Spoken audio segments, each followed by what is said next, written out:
Hello friends, today we are going to learn about inflation and unemployment.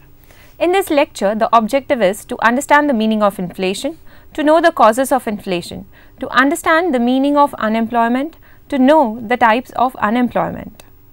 Let us start with the topic of inflation. What is inflation? Inflation is a very common problem that is affecting most countries of the world today. Developed as well as developing countries suffer from inflation.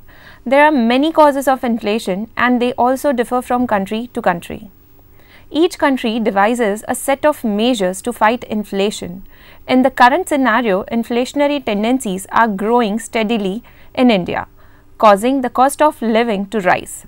Middle class and poor people suffer the most due to inflation. Hence, we define inflation as a journal rise in prices. Theoretically, inflation is a persistent rise in the journal price level rather than a once-for-all rise in it. Now, let us learn about various causes of inflation. Depending upon the specific causes, 4 types of inflation have been distinguished. First, demand pull inflation. Second, excessive growth in money supply, that is monetarist theory of inflation. Third, cost push inflation, and fourth is structural inflation. But it is important to note that an important cause of inflation is the excessive growth of money supply in the economy. Now we will learn about demand pull inflation.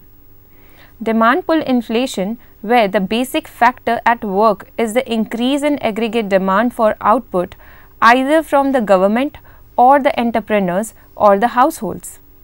The result is that the pressure of demand is such that it cannot be met by the currently available supply of output.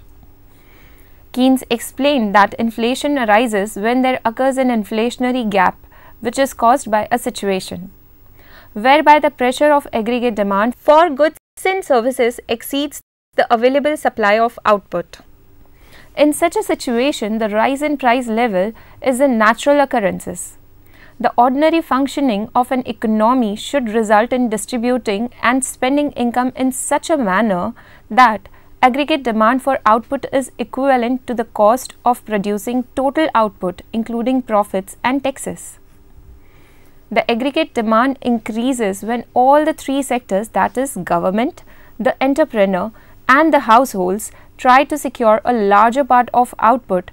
Then there will be a demand pull in the economy. Thus, other sectors as well try to secure as much as they can from the share of output used any other sector, resulting in creation of multiple demands in all of the sectors together. Thus, there is more demand than the national output produced. When aggregate demand for all purposes, that is consumption, investment and government expenditure, exceeds the supply of goods at current prices, there is a rise in prices. This can be best explained when the government adopts expansionary fiscal policy under which it increases its expenditure on education, health, etc. This will lead to increase in aggregate demand. If aggregate supply of output does not increases by relatively less amount in the short run, this will cause demand pull inflation in the economy, that is, general rise in price level from one period to another.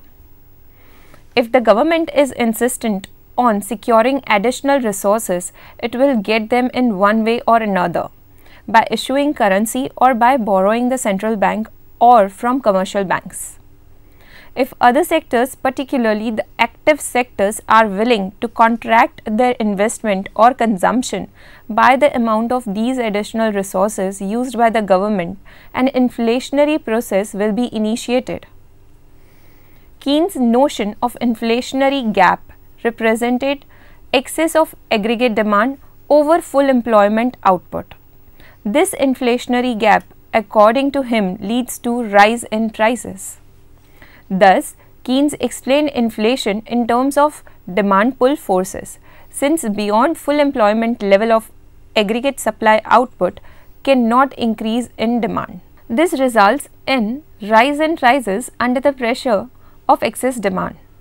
Demand pull inflation can be represented with aggregate demand and aggregate supply curves.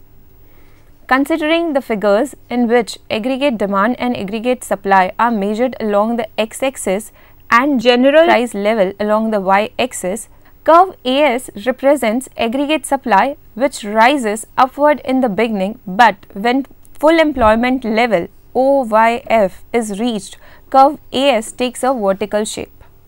This is because Keynes believed that after the full employment level, AS curve becomes constant and there cannot be any additional supply.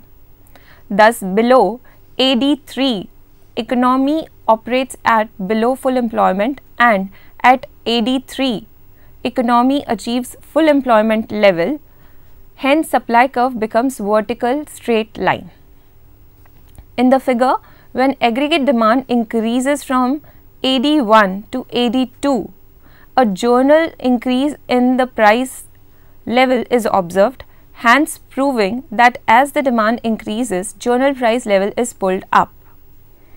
Let us understand now the excess growth in money supply, that is monetarist theory of inflation. The modern monetarist Milton Friedman explains inflation in terms of excess demand for goods and services. The difference between the monetarist view of demand pull inflation and Keynesian view is Keynes explained inflation as arising out of real sector forces. In this model of inflation, excess demand comes into being as a result of autonomous increase in expenditure on investment or consumption. On the other hand, monetarists explain the emergence of excess demand and the resultant rise in prices on account of increase in money supply in the economy. Friedman holds that when money supply is increased in the economy, then there emerges an excess supply of real money balances with the public over the demand for money. This disturbs the equilibrium. In order to restore the equilibrium, the public will reduce the money balances by increasing money expenditure on goods and services. Thus, according to Friedman and other modern quantitative theorists, the excess supply of real monetary balances results in the increase in aggregate demand for goods and services. If there is no proportionate increase in output, then extra money supply leads to excess demand for goods and services. This causes inflation or rise in prices. The whole argument can be presented in this scheme. When the supply of money, that is MS, is increased, it creates excess supply of real cash balances. P is the price level and KY is demand level. This excess supply of real money balances leads to rise in aggregate demand, which further leads to rise in prices. It thus follows that when money supply increases, it causes disturbance in the equilibrium. This leads to the increase in aggregate demand or expenditure on goods and services, which will lead to the increase in nominal national income. They further argue that the real national income remains stable at full employment level in the long run due to the flexibility of wages. Therefore, according to Friedman and his followers, in the long run, the increase in nominal national income brought about by the expansion in money supply and resultant increase in aggregate demand will cause a proportional increase in the price level. However, in the short run, like the Keynesians, they believe that the economy may be working at less than full employment. That is, in the short run, there may prevail excess capacity and unemployment of labor, so that expansion in money supply and consequently increase in nominal income partly induces expansion in real income and partly results in the price level as shown in the figure. To what extent price level increases depends upon the elasticity of supply or aggregate output. It is noticed from the figure that effect of increase in money supply from M0 to M1 and resultant increase in AD curve. For goods and services, from AD0 to AD1 is split up into the rise in price level from P0 to P1 and the increase in real income or aggregate output, that is from Y0 to Y1. It is thus believed that in short run, full employment of labor and other resources may not prevail due to recessionary conditions, and therefore they admit the possibilities of increase in output. But they emphasize that when the growth in money supply is greater than the growth in output, the result is excess demand for goods and services, which causes rise in prices on demand pull inflation. The third cause for inflation is cost push inflation. This type of inflation emanates from changes which arise on the side of supply or cost of production independently of any excess demand in both final goods and factor markets. As the level of unemployment decreases, certain income group may put pressure to seek money income. For instance, producers may seek higher real profit margins and the trade unions may exert pressure for increasing the wage rates. We thus have cost push inflation due to either wage push or profit push. Let us start with wage push. The market power of factor inputs is increased when resources are fully employed, but even in a situation of less than full employment, the fact that the government is committed to full employment may encourage employees organizations, if well organized, to press pay increase claims aggressively. Mostly justifiable on the grounds of a prior rise in productivity or of cost of living, they produce a cost push effect. Since rates of wages are negotiated collectively for an industry, the cost of all firms in the industry rise owing to the increase in wage rates. Other industries also follow suits and therefore costs rise throughout the economy and are regrouped in higher prices. This increase provide additional purchasing power and so the level of aggregate demand increases further. If this happens, we have cost push inflation. It may be noted that as a result of cost push effect of higher wages, aggregate supply curve of output shifts to the left, and given the aggregate demand curve, this results in higher price of output. Second is profit push inflation. Besides the increase in wages of labor without any increase in its productivity, there is another factor responsible for cost push inflation. This is the increase in the profit margin by the firms working under monopolistic or oligopolistic conditions and as a result charging higher prices from the consumers. In the former case, when the cause of cost push inflation is the rise in wages, it is called wage push inflation, and in the later case, when the cause of cost push inflation is the rise in profit margins, it is called profit push inflation. The increase in profit margins also produces a cost push effect and results in shift in the aggregate supply curve to the left. Now we'll understand unemployment. Unemployment is yet another major concern of growing economies like India after inflation. It represents the unused labor force within an economy and hence an important resource is wasted due to inability to use it. There are various types of unemployment which are important to be noticed in order to diagnose it correctly. Frictional unemployment. It is always present in the economy, resulting from temporary transitions made by workers and employers having inconsistent or incomplete information. This type of unemployment is closely related to structural unemployment due to its dependence on the dynamics of the economy. This type of unemployment is also caused by failing firms, poor job performance or obsolete skills. Frictional unemployment can be seen as a transaction cost of trying to find a new job. For instance, a case of frictional unemployment would be a college student quitting their fast food restaurant job to get ready to find a job in their field after graduation.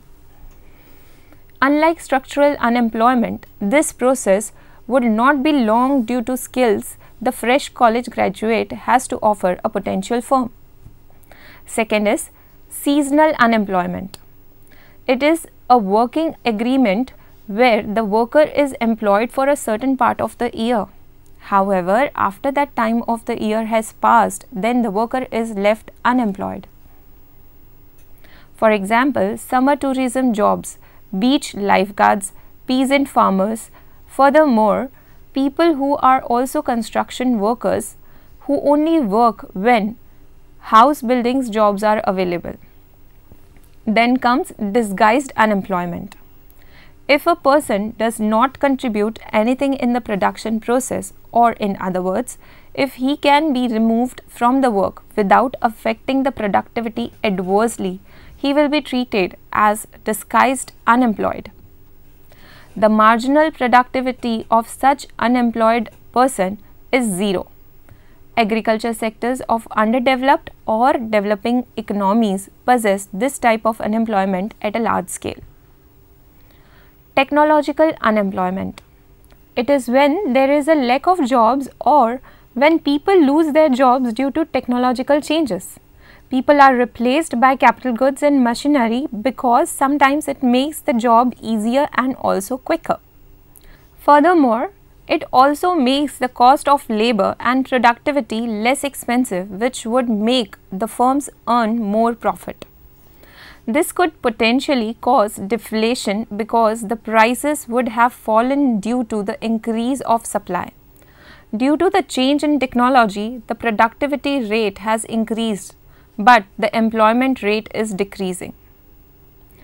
Yet another type of unemployment is structural unemployment. It is associated with the mismatch of jobs and workers due to the lack of skills or simply the wrong area desired for work. Structural unemployment depends on the social needs of the economy and dynamic changes in the economy. For instance, advances in technology and changes in market conditions often turn many skills obsolete. This typically increases the unemployment rate. For example, with the rise of computers, many jobs in manual bookkeeping have been replaced by highly efficient software. Workers who find themselves in this situation find that they need to acquire new skills in order to obtain a new job. Lastly, we will learn about cyclical unemployment. Unemployment that is attributed to economic contraction is called cyclical unemployment. The economy has the capacity to create jobs, which increases economic growth. Therefore, an expanding economy typically has lower levels of unemployment. On the other hand, according to cyclical unemployment, an economy that is in a recession faces higher levels of unemployment. So friends, today we had a thorough introduction of inflation in which we learnt about causes of inflation that influences various types of inflation like demand pull inflation and cost push inflation. We also learnt about various types of unemployment. Hope you enjoyed today's session. Thank you.